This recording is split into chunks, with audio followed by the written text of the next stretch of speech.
Hello everyone. I'm hoping that this video finds you well. I hope that everybody's healthy out there and that your families are healthy and everybody you care about is healthy, and that this will just be an inconvenience that hopefully in the next couple, 3, 4, 5 weeks, however it takes, will eventually blow over. The news as I'm making this video isn't real good, but you know, we'll see where this goes.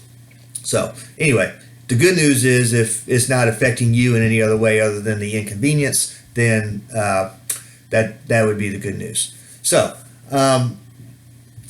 what have we done the last couple of weeks? So while your spring break was extended, we as instructors had to do some moving around and had to reset our schedules and reset assignment due dates and things like that. For our class, it wasn't that big a deal.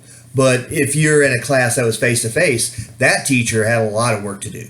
And so please be patient with your other teachers. A lot of them may or may not have ever taught an online class before. So those of us with the online experience have been trying to help them as much as possible. So anyway, what's the first thing you should do now that we're back?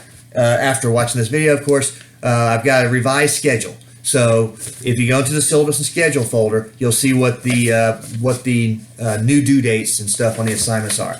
I did have to take away 2 of the readings, and it hurt me greatly because I like them both very much. But we won't be reading Rudyard Kipling this time around, and we won't be reading Chinua Achebe. I have decided to remove those so that you don't get too overwhelmed. And I know I could have kept them because a lot of you might be ordered to stay at home by your local governments or state governments or whatever, but I didn't want to overwhelm the people that might be working in the medical field, for example. I know we got a big nursing program here at Albany State. It's possible that a lot of the students there might be in the hospitals and doctors' offices treating people, so I didn't want to put any undue burden on them. So I've like I said, there won't be a Rudyard Kipling reading and there won't be a Chinua Achebe reading this semester. Don't stop yourself from reading them if you want to. Those are both very good authors and both very good stories that I've removed, but that's just the decision I made.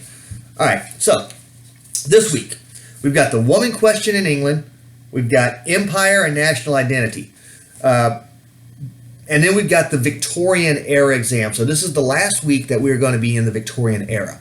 And your exam on that, there is a study guide in there. You can disregard the stuff about because I didn't change, the study guide. So you can disregard the stuff on Rudyard Kipling and the Man Who Would Be King, but everything else is valid because we're going to be testing you on everything else. Same story, quizzes will last for 1 week. There is a reading quiz on this. I think it's like 13 questions. And then you've got the Victorian exam, and of course you've got to choose one of these authors, and there's several to choose from to do your weekly paper. Now, this may look like a lot. I've got 1, 2, 3, 4, 5 authors. However, these are only little portions of the books and such that they wrote.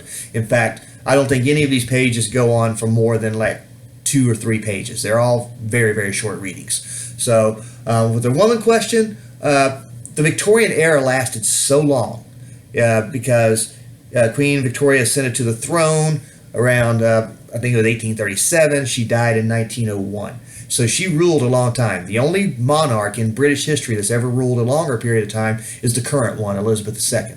And she only passed her about a couple of years ago.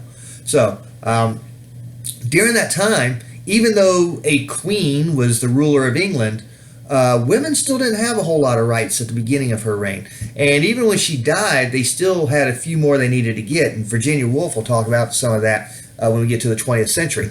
But they did start becoming a little more independent. Women started getting a few more rights. Women started getting some freedoms and started having jobs that they didn't normally have and things like that. So you'll see when you read Queen's Gardens by John Ruskin, the woman is supposed to be a housewife and a mother. Whereas Walter Besant's The Queen's Reign is actually going to be about the changes that women went through during the course of her 67 years, I think it was, or 64 year reign. So pay close attention to the dichotomy there. And then empire and national identity. This is probably one of the most impactful time periods in world history because England went out and started conquering lands. Right? They had the American colonies. The American colonies broke free and became the United States of America. So for a little while, England decided that it did not want to go out and have to go through that again. But they still had, like Australia, they still had Canada. At some point, they decided they needed more natural resources, particularly to fuel the industry in England, which we've already talked about with the Industrial Revolution. So we've got two takes on this. We got Thomas Babington Macaulay, who is reading from A Minute on Indian Education, and he's saying that well, we need to teach these children English. These children in India, they're backwards. They live in huts. We need to teach them English. We need to make them British citizens.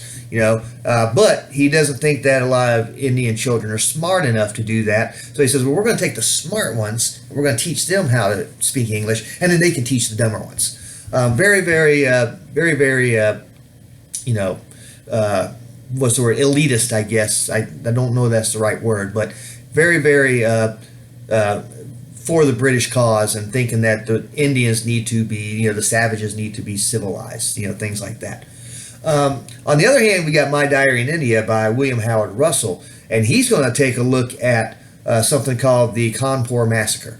And what happened was, all these British folks were living in India near the town of Kanpur, and they were living in mansions, and they were kind of enslaving the Indian folks, and they were, living the good life while the Indians were still living in poverty.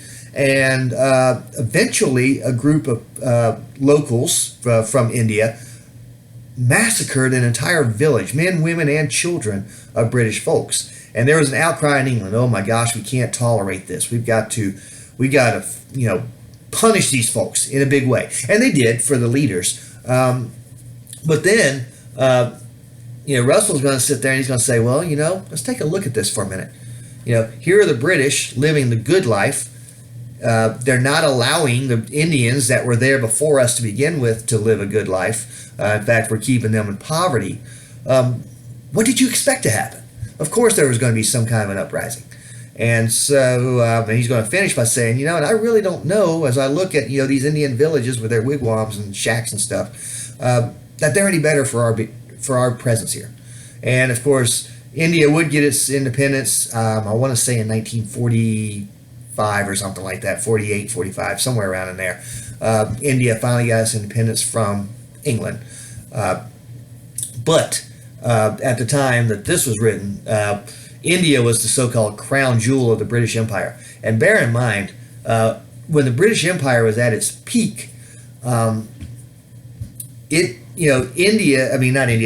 England claimed dominion over 1/4 of all the land in the world. Right? Not just 1/4 of Europe or 1/4 of Africa, all the land in the world. They claimed parts of Antarctica even. They had claim to a huge chunk of land, and a lot of the natives did not particularly like the British. Bear in mind that this British imperialism is going to affect everything you're going to read when we get to the 20th century starting next week. So, I know this is a bit of a lengthy video, but I wanted to get you acquainted with the woman question. I wanted to get you acquainted with the imperialism and the national pride that Britain had, and the fact that it just basically came in and taken land and said, hey, this is ours. So that's what we're looking at this week. Plus your Victorian exam. I know it's been a little while since you've read some of the other Victorian authors, so review what you've remembered from that, and make sure you get it all in by Sunday night, and next week we'll start the 20th century.